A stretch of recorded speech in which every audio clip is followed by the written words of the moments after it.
Hello and welcome to this webinar. Lovely to see you here and thank you for taking out the time to come and join. My name is Barry Osborne and I'm the CEO of Rural Mission Solutions. I've been working in rural ministry and mission for a very long time now and delighted that we've been able to move into using contemporary technology. And I'm here with my very good friend and colleague Gordon Banks, who's a Church Army officer, and I'm sure Gordon's ready to say hi to you. Hello, God's blessings be upon you this evening. I have a rather long job title of Mission and Growth Partner in the Stafford Episcopal area in the Diocese of Lichfield. Basically, I partner with the Church of England churches in Staffordshire, helping them with mission, growth, evangelism, and have experience helping in rural areas and served as a Church Army office in Northumberland, Cornwall and Sussex for over 30 years. Thank you, Gordon. Now, there are a number of other webinars which are now available as videos, and on that website I gave you, you can browse those. So the seasonal webinars, 1 to others there. We also have a YouTube channel, and there are further videos there. We're expanding that hopefully during 2018 particularly. There'll be a number of very useful short videos there. But do go and have a look. Now, the 4 seasonal webinars, this is particularly Gordon's strength, and I'm going to ask him to explain something about the concept. Yeah, I notice Hope Together have also picked up on this idea of a rhythm of mission that seeks to create a heartbeat and not a hiccup. This is perfectly suited to rural areas that have a natural rhythms, patterns, seasons and cycles. So in this we seek to go with the flow and always ask ourselves what's happening in the country, our county, our town or village. And in this we are seeking to match up with the seasons of the church's year that in 12-month cycle tell the Jesus story. So at the moment we're up around the winter period, and that's what we'll be looking at through this webinar. Okay, so the first question is, what's going on at this time of year? So just to reflect, picking up on what Gordon has already explained, obviously the big issue for church life, for the calendar, is Christmas itself. We celebrate the incarnation, the coming of Jesus Christ, Son of God, to be the Savior of the world. So we rejoice in that. That's our big event. Now, what we want to say is that this is the big event, the church-related event in the secular world in the United Kingdom. Now, we obviously think an awful lot of Easter. Easter's so important. But in terms of engagement with the wider community, Christmas is by far and away the bigger of the two.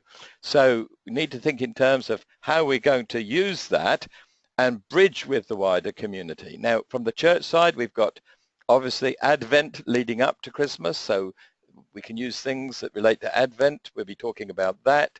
There's Epiphany after Christmas, Candlemas a little bit later as well.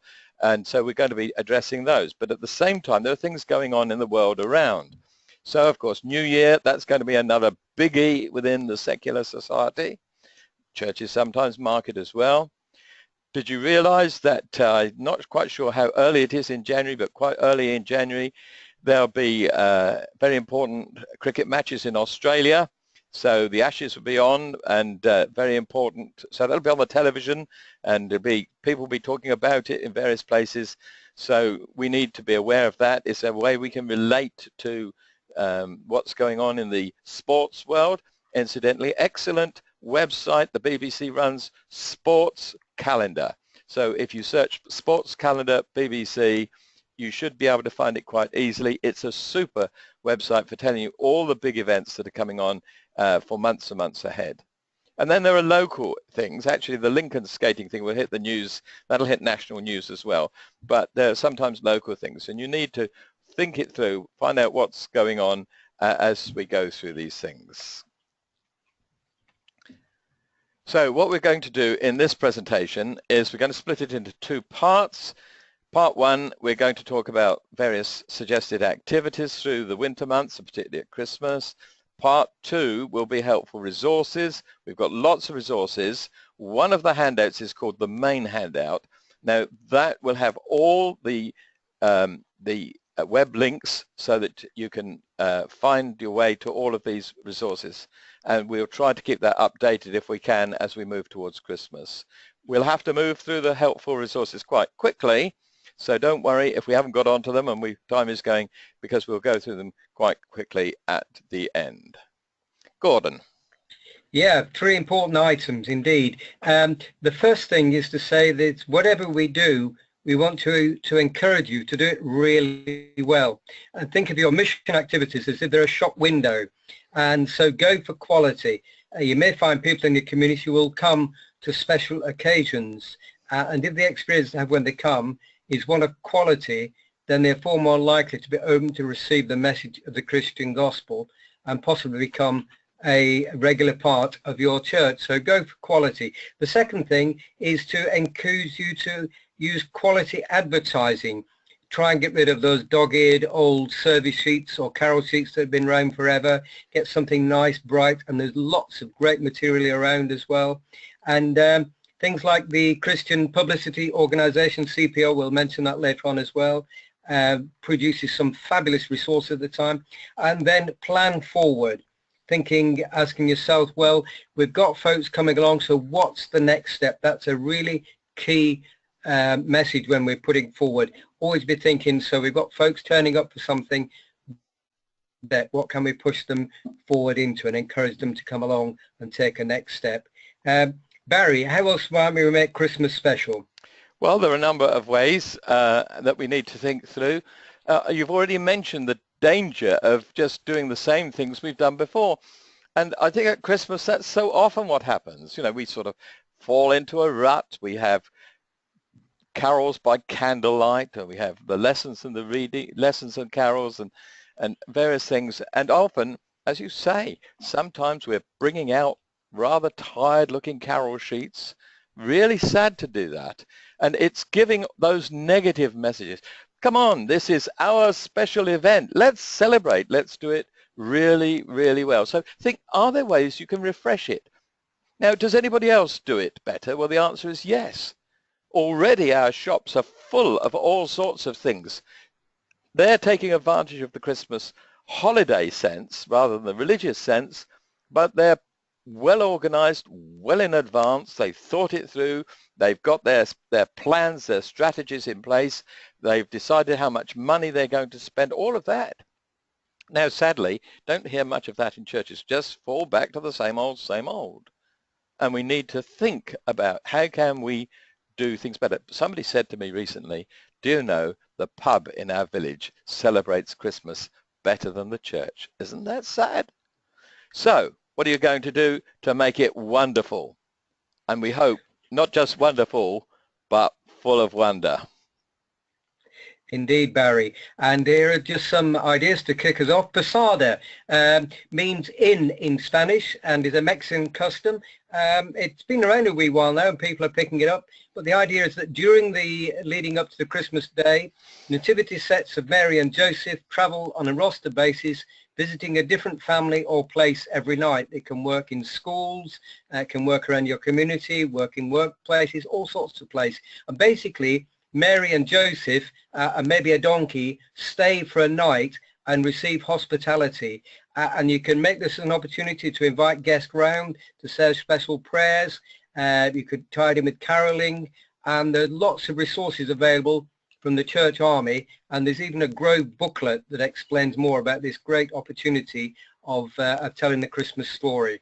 So if people, Gordon, if people go on the church army website and search for Posada, they'll get a very helpful set of information. Indeed they will, and lots of good stuff they can download for free as well.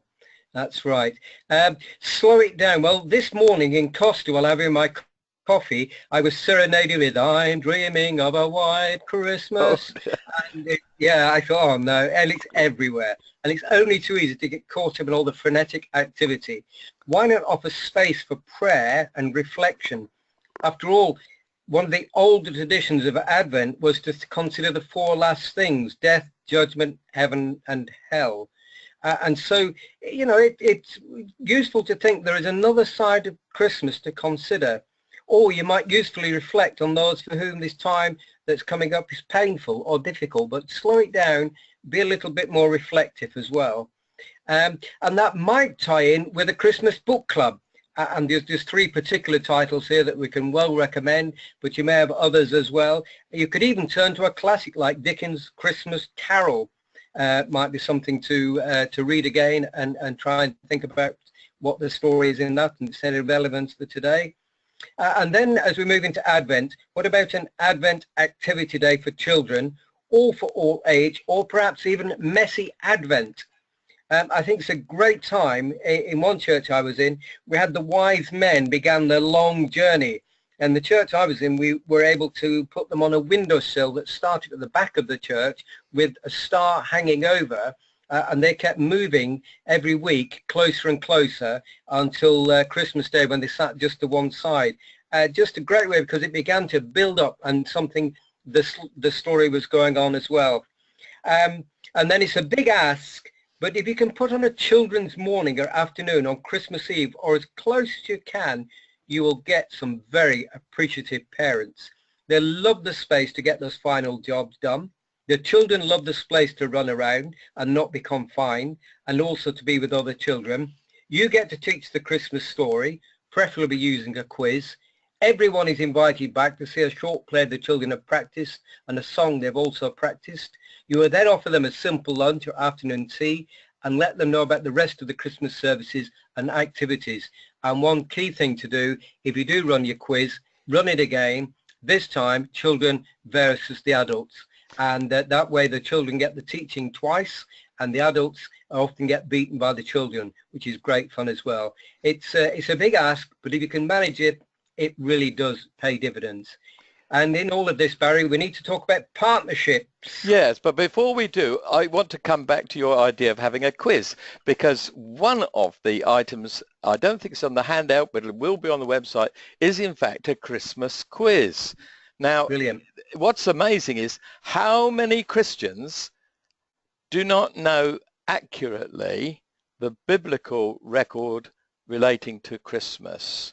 And we buy into traditional ideas and get it wrong. For instance, how no donkey. Yeah, no donkey. And well, we don't want to spoil it, but anyway, look for that quiz. You might be able to use it. Have a bit of fun, tease some people with it. So lots of great ideas there, and particularly using the Advent period just to prepare hearts and minds and thoughts, allow space for reflection. I like that. I like the book club idea as well. Right, partnership. What we want to do is say, don't do it on your own, do it with somebody else. Now, first of all, I want to talk to the churches. Now, one of the really annoying things in a village is that churches don't work together in partnership. I know they do some places, but in many places they don't. And sometimes, if my Anglican friends will just forgive me, sometimes the Church of England likes to sort of get everything organised. And I understand if it's a multi-parish benefice, I understand that getting all the dates in the diary is fine. But what about your brothers and sisters down at the Methodist chapel or the Baptist chapel? You know, really need to work together. Now, maybe there are resources in another church that could be really useful, and you could work as a team and plan it as a team. But can we actually show respect to one another?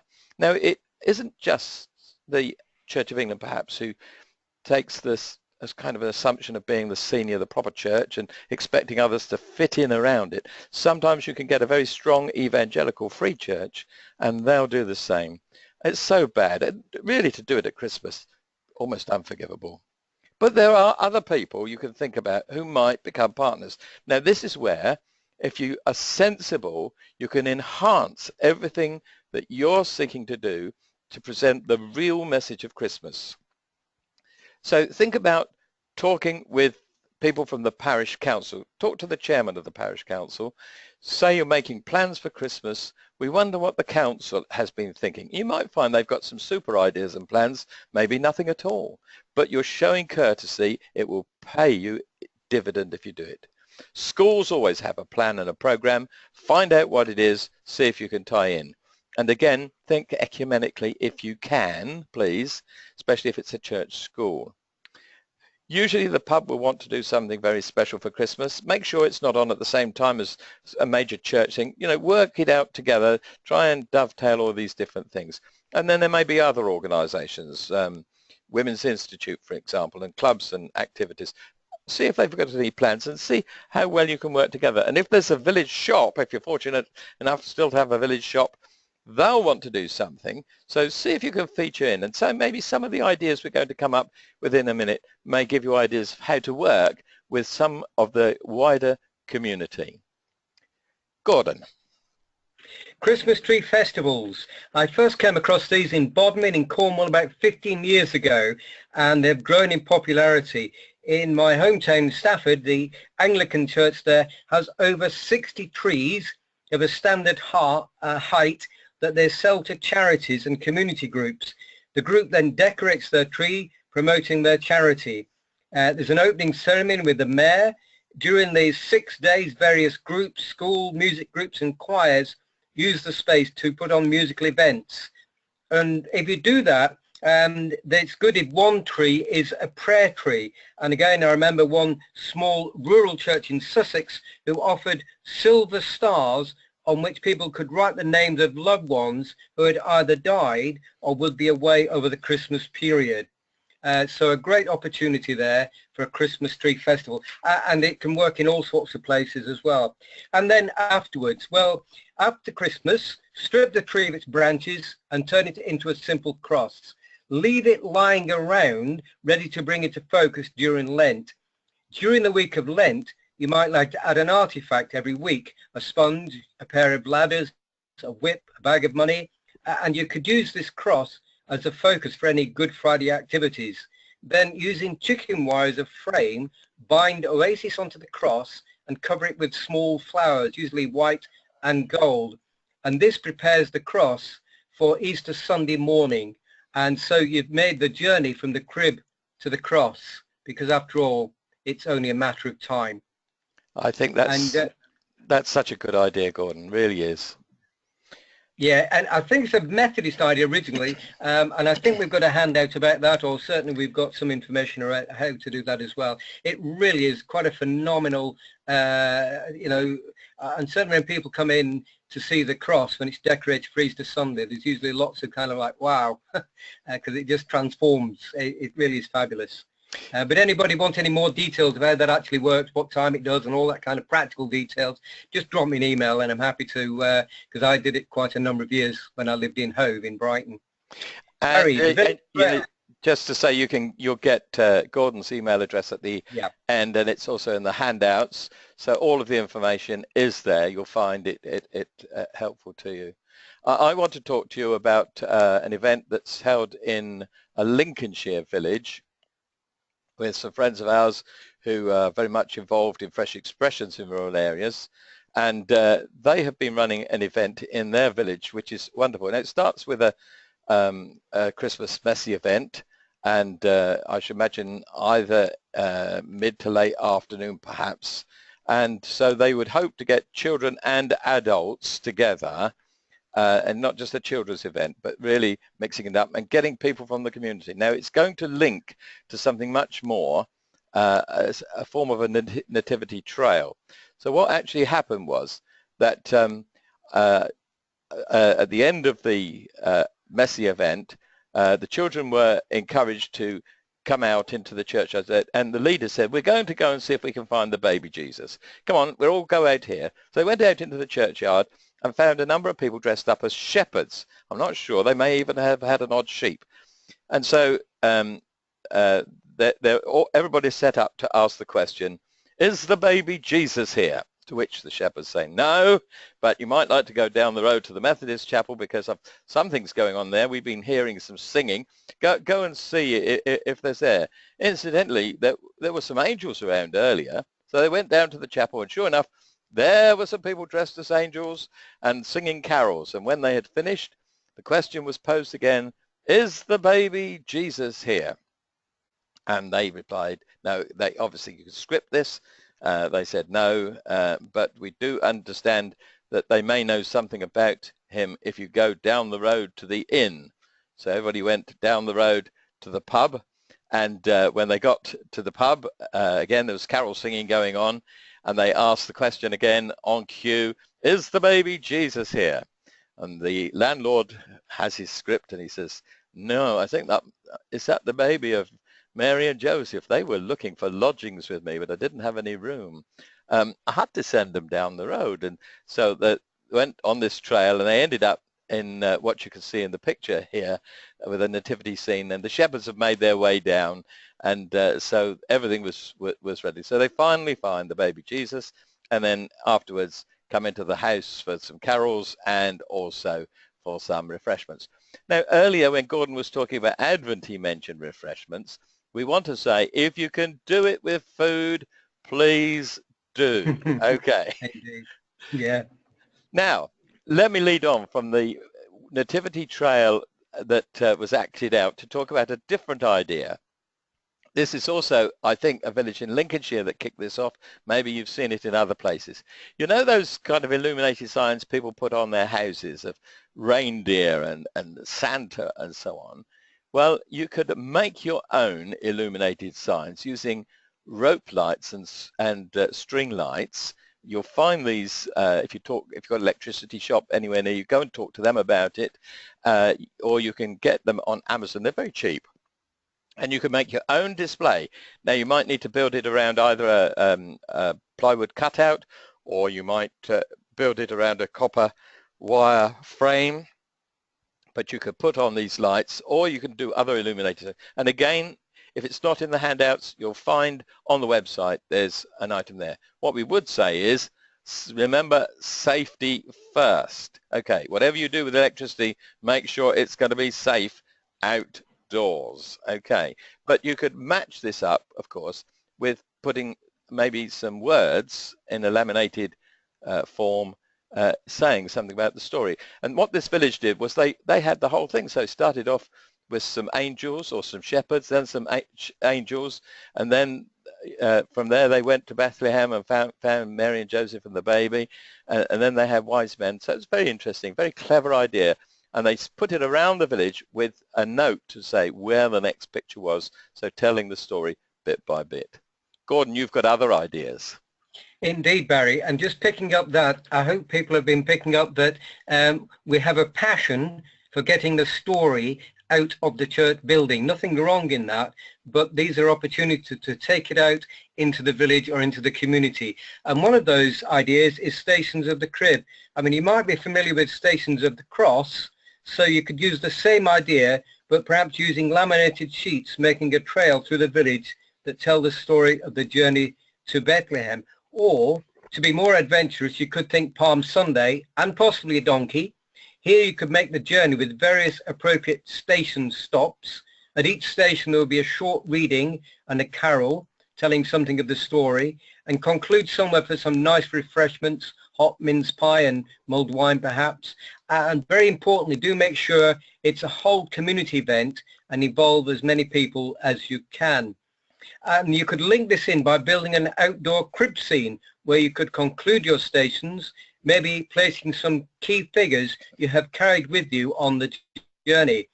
And you could add to this by inviting people to dress up as characters for the nativity and have their photo taken. Obviously be careful of children, safeguarding, etc. And if possible, best to use their own camera. The ultimate Christmas selfie. And if you really want to get ahead of the game, you might, I know we want to hold back, but maybe you could invite people to take a picture now that they could then put onto something like Funky Pigeon and make their own Christmas card. Do you have a bus shelter? That would make a great nativity scene if you could do that as well. And one other thing I like to do is to have something that looks like a cross in the nativity scene, to make the connection between the child in the crib and the Christ on the cross, because they're one and the same. And linked with that, you could put an illuminated star on your church steeple or tower, or an illuminated cross, as I know one church in Cornwall does as well. So an opportunity there. There may be another place you could put a nice star or illuminated cross as well, depending. But so that's Christmas. We've done Christmas, Barry. Let's move on. Okay, well, let's go to Epiphany. Now, Epiphany is when we celebrate the wise men coming, and they, of course, find Jesus and Mary in the house. And we all know that they bring gifts, gold, frankincense, and myrrh. And so is there a way of perhaps picking up on this? Now, of course, there's ways in which you can adapt the concept of giving gifts to pick up with the idea of the surrender of our lives to Christ, thinking of that passage in Romans chapter 12 about present your bodies as a living sacrifice. And of course, there are various hymns like When I Survey the Wondrous Cross that touch on that. So maybe it's an opportunity to think in terms of what are we bringing? And there's a carol, of course, that has this line about bringing in our hearts. So maybe you're going to do something, but what about somehow, this is where the community link could come in. Is there a village charity, something they're interested in? One village I worked in, they were very interested in the air ambulance.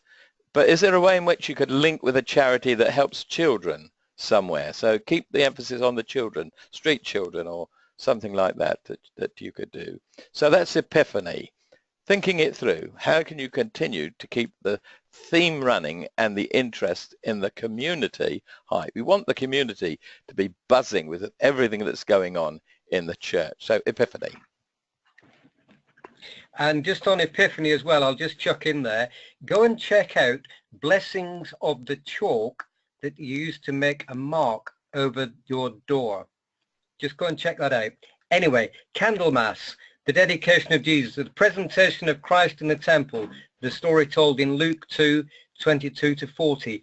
This would be a time when all the candles that would be used throughout the year would be blessed. And so in this story, Jesus is offered to God according to tradition. So we could think about what could we offer to God? Where could we make a covenant to be a light in our community? So lots of opportunity there. You could celebrate the baptisms and a new spiritual life as well, inviting people back. Here we are bringing the light of Christ into the world. And so we're in February the 2nd in Candlemas. We need to backtrack a little bit back into January, Barry. Okay, so let's think about starting the new year. Obviously, for many people, this is important. They're thinking about New Year promises and all sorts of things that are going on. No doubt there'll be fireworks and all sorts of things happening. So what can we do? Well, many churches use this as an opportunity to focus on a season of prayer. Now, if your church is the kind of church that prayer has got a high profile and people are comfortable leading prayers and praying extemporary, well, that's fine. But some churches aren't quite there. There's a wonderful booklet by SGM, and I forgot what their life words, SGM Life Words, and they have a wonderful book on prayer called Inspiring Prayer, just to help people to pray. So maybe you could set aside some times or have times of waiting on God, or look at different ways of praying. And then what about running some thematic events through the first part of the new year? Again, use food if you can. Excuse me.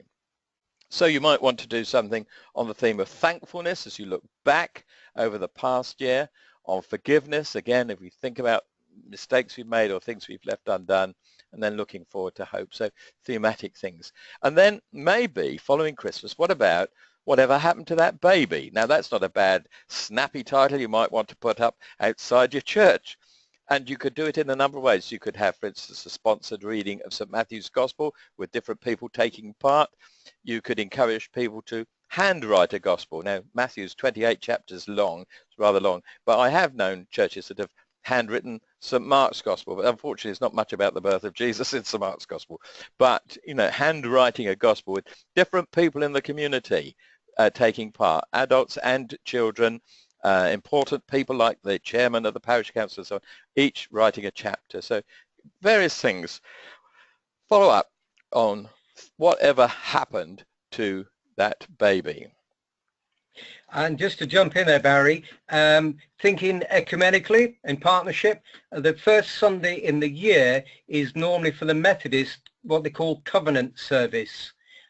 Covenant Sunday, so well worth seeing if that's happening. You've got a Methodist group in your church as well, maybe even think about joining them. It's a very special service for the Methodists and quite demanding as well. But yeah, moving on, Gordon, sorry, Barry? Just stay with that because I think that's important. You said it's quite demanding. The wording of that covenant in the Methodist tradition is really something you need to think very deeply about. And if you've never seen it, never read it, don't know anything about it, as Gordon said, see if you could make an arrangement maybe to move your service, if you're in another church, to the Methodists on that Sunday. So you stand with your Methodist Christian friends as they go through this particular process. Yeah, indeed. So why not arrange something to bless the community and not yourself? Barry and I are very keen that we do that, that we reach out as well. So could this be an outing for older folk maybe? Is there a friendly farmer who would welcome a group to the farmhouse for a simple soup and roll lunch and a chat about life on the farm? I'm sure you could, think of something that you could do around in your community that would be just there to bless them, maybe a bit of tidying up after the Christmas time or whatever. And then we could also run a pudding festival. Barry, you're fond of your puddings, aren't you? I am, and my waistline bears witness to that. In one village where I was the minister, we arranged a pudding festival. We invited people from the wider community to come up with their favourite puddings. We wanted them to be able to bring a sample and also a recipe. And we photographed each of the puddings that were brought, and we put that with the recipe into a book with a conversion chart as well. And we did this as a sponsored event. So we didn't charge, but the church itself provided a couple of options for a main course and provided wine, and then people were able to sample the puddings. They could have something from everyone. There were 21 puddings there, and either something from everyone or target their favorite. But it was great fun, and we raised voluntarily several £100s on the night, and then several £100 more by selling the recipe books, and people bought them for their family and friends and used them as stocking fillers the following year and so on. They're great. And if anybody wants to see one, you've got my email address coming up. If you email me, I'll send you one free of charge. I mentioned about the a friendly farmer, but you may again be fortunate to have a pub in your village or town. And so could you maybe set up fireside chats, maybe using table talk as a discussion starter, or maybe in any question sessions, or maybe get the vicar there and grill the vicar, or perhaps poach the pastor, basically giving people free rein to ask anything they like of their vicar. And of course, you will told everybody who came to your Christmas services about a course you will be running to explain more about what happened to Jesus when he grew up. So run Christianity Explored, Alpha, Pilgrim, or some other course to explain the Christian basics. This is the idea of moving on to what next. If there's people around in your Christmas services, so what next? How can you help them on that journey of exploring the Christian faith? Thank you, Gordon. Now, many people think that when winter comes, all the plants are dying off. Well, some will, but of course, often there's much going on under the surface. So I want to just take a moment to say, what about the life, the spiritual life of your church, and whether during the winter time, when there aren't perhaps quite so many things going on, you could plan something to improve the quality. Now, two ideas. One is you could run some sort of course on deepening faith, on issues of discipleship. Plenty of resources. We've mentioned Grove books already. But then also, what about running a kind of series of meetings exploring what the church's story is? This is sharing your story. Gordon sometimes talks about this, linking back to historic fire pit stories when people pre-television used to gather around and share their stories. But asking the question, as a church, who are we? What is it that defines our church? Where did we come from? How did this church start? Who did start it? Why are we here? What's the purpose of being here? And where are we going? What's our plan for the next 6 months, 1 year, 2 years? So using the time to explore that and think in terms of our relationship to God, great way of moving forward. Yeah, and that I love a quote that reminded me of, Barry, that traditionalism is the dead faith of the living tradition is the living faith of the dead. Very good. But moving on swiftly, that's not one of my quotes, by the way. I picked that one up from somebody else. But moving on swiftly into resources, and we'll move through, as Barry said earlier, swiftly, as they're either on the handouts, on the Rural Mission Solutions webpage or Facebook page, or you can get in touch with either Barry or myself and ask them to send you more details. CPO produce some fabulous resources, posters, cards, banners, etc., that can be made bespoke, and now you have an option of adding on the website www.christianity.org.uk onto any bespoke material. Hope together, Barry. Yeah, but that web link that you mentioned, christianity.org.uk, runs under Churches Together in England and is basically owned by all the main denominations in the UK, and it's a tremendous resource for people inquiring about the Christian faith. So if you're not familiar with that, hopefully, I think that's in the handout. Look it up, and if you produce a church magazine, make sure that you've got that on the footer of every page. So Absolutely. Hope Together. Now, you should be familiar with Hope Together. It's been around a long time. It's going to be a big year next year, Hope 18. And they've produced some wonderful stuff for Christmas, including a carol book. That's the Journey to Bethlehem. Wonderful resource there. Do commend that to you. And these are available either free or at a very low cost. Check out the Hope Together website and find out. Also, they do this Christmas magazine, and you can see Miranda Hart is being featured this year. So great thing. Buy enough and distribute it to every household in your village. Hope Together, highly recommended. Yeah, and another good solid organisation, been around a long time, producing some fabulous gifts and ideas to give away, is the Scripture Union. And again, as I said, just a great place to go and visit, have a rummage around, see what they've got, because they've got party pack and comic, as you can see there, and lots more. Recommend the Scripture Union. And then, Barry, we've got the Bible Society. Indeed we do. And again, a tremendous number of resources. Superb books. Gordon was telling me earlier today about a book that he's bought, incredibly cheap, really good value. You can buy them at a discount for volumes. Really helpful. Give them away. Maybe something you might get and give away at school. Certainly, I think the book that Gordon was talking was about preschool and maybe Key Stage 1, but find out what they've got. There's also a free video which you can download and use. And if anybody is frantically trying to write these email addresses down, stop. They'll all be in the handout. You don't need to worry. Yeah, and if you happen to have DVP, that's the video projector, and a lot of people do, even some of the rural churches now have these. Here's a great way of getting hold of some fantastic videos as well, and a great way to spice up your sermon, or maybe even forget the sermon and use one of these and invite people to reflect on it, or maybe lighten the mood with one of the more funny ones, or as folk begin to gather for worship, that you could play something that begins to set the scene. There is a cost to download, but it's not massively expensive. Be a great investment.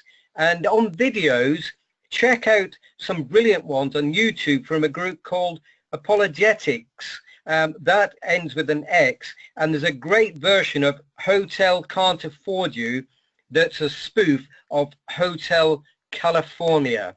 Well worth looking out on YouTube and put in Apologetics. Barry, are we going to get in the picture? Yes, Gordon's already talked about this. This is where you set up a scene, you have costumes and people can dress up, so they're part of the scene. Maybe with church people as well, and you can take a picture with their camera and they can take it away. They can then use that on producing a card if you do it early enough. So there's that. Okay, so get in the picture. Originally a Baptist idea, but lots of people have found this. And if you don't want to run to the costumes and you've got someone really clever who could do life-size pictures of a shepherd or a wise man and leave a hole where the face would be. Do you remember those seaside things where you put your head through? You could do that for Christmas, couldn't you? Do your own picture. So great ideas. So no doubt you will have a lot more visitors over Christmas period. Ensure they go away with something in their hand. If you are producing a carol or service sheet, think about something that could be taken home. So you could include a simple quiz. You mentioned we've got one. Christmas trivia, some prayers to be used, and most importantly, a website, as we've mentioned, www.christianity.org.uk. And by the way, don't forget at some time to practice singing Happy Birthday to Jesus and invite people to sing this when they sit down for the Christmas dinner. And usually, if you've done it at the right time, the children will remind them to sing Happy Birthday to Jesus, because sometimes it's his birthday, but we forget about it. So sing Happy Birthday to Jesus, lots of fun. Christianity Explored is a great place to point people towards. On that site they can ask questions, find out about basic Christian beliefs, and search for where there might be a course running near them. That is a great feature that's on this Christianity Explored site. So remembering, again, very often in rural areas we will have people visiting, and so we've got to think kingdom wise and what can we kind of help them when they get back home, and they're reflecting on their time as well. So they've gone away with something in their hand and they're thinking, what is all this about? Let's explore it a little bit more. Indeed. Barry. I think we need much more confidence in the work of the Holy Spirit. Now, we come up with all these ideas. We've given people lots and lots of ideas that people could use, but to approach it prayerfully, but to be aware that God is always seeking people, always longing to draw people into a deeper relationship with himself. That's happening all the time. That's the unseen work of the gospel. So we're partnering with God and just being aware of that and have confidence. So be bold and use the opportunity. Expectant, Barry. Absolutely. And I think I want to say again, make everything you do full of wonder. Make it wonderful. Final resource we want to mention is Germinate. It used to be known as the Arthur Rank Centre. It's changed its name, is changing its name. Do you get Country Way? It's full of ideas, wonderful ideas, and we commend that to you. It's now available online as a free resource. Methodists have just brought out a publication called a Discipling Presence. Actually, the Methodists and the United Reformed Church together have done that, and we commend that to you. Lots of things going on. The Church of England has an interesting program. That's on the sheets. Lots of denominations are running special things. Let's see if we can make Christmas and winter 2017 into 2018 a wonderful time when more people in the community come to know Jesus as their personal Saviour. So, amen to that. Thank you for your sharing today. If you haven't downloaded those handouts, just know you can. If you run out of time, don't worry, they'll be on the website. The one you really ought to try to download first, if you're still waiting to do it, is the main handout. That's the one with all those web addresses so that you've got those. There's going to be a very short survey. It will immediately follow the ending of this, and we would be grateful if you would be kind enough to complete it. Thank you for being here. We are going to be running not only the seasonal, but lots of other webinars in the coming months. And those who've registered online, they'll get the information. Some people may be watching this as a video recording. That's going to be on our website, replacing the one that's there at the moment. And if you are watching it as a video recording, well, you'll have to go to the website, of course, so you can't do any downloads and you won't be able to take part in the survey. But we hope that we have blessed you. That's our desire. And if anybody's got any ideas for webinars, Barry, we're very up for that, or indeed any good resources or anything, stories they've got to tell of what they've done. That's what you and I do. We garner stories and try and spread them around, don't we? Absolutely. So, for instance, we've got webinars on how to use prayer in terms of mission, how to share our faith with our friends, how the image of the church can sometimes hinder the message we're trying to share. We are preparing one on rural ecumenism. We're hoping to have a series of webinars on children's ministry. We'd love to hear from anybody who feels they could help us contribute to the theme of children's ministry in rural areas. So please keep your eyes and ears open. information is on the Rural Mission Solutions Facebook page, but if you have signed up for a webinar, unless you ask to come off the list, we will send you information from time to time. So that's it. Goodbye from me. God bless you so much for being here. We do hope we've blessed and inspired and encouraged you. Keep the light shining wherever you are. Amen to that, Barry. Indeed, God blessings to you on you, and may you know Jesus and make Jesus known over this wonderful opportunity that lies ahead of us in the next few months. So on that, Gordon and I are going to turn our microphones off. The picture on the screen will remain for a few moments. Goodbye.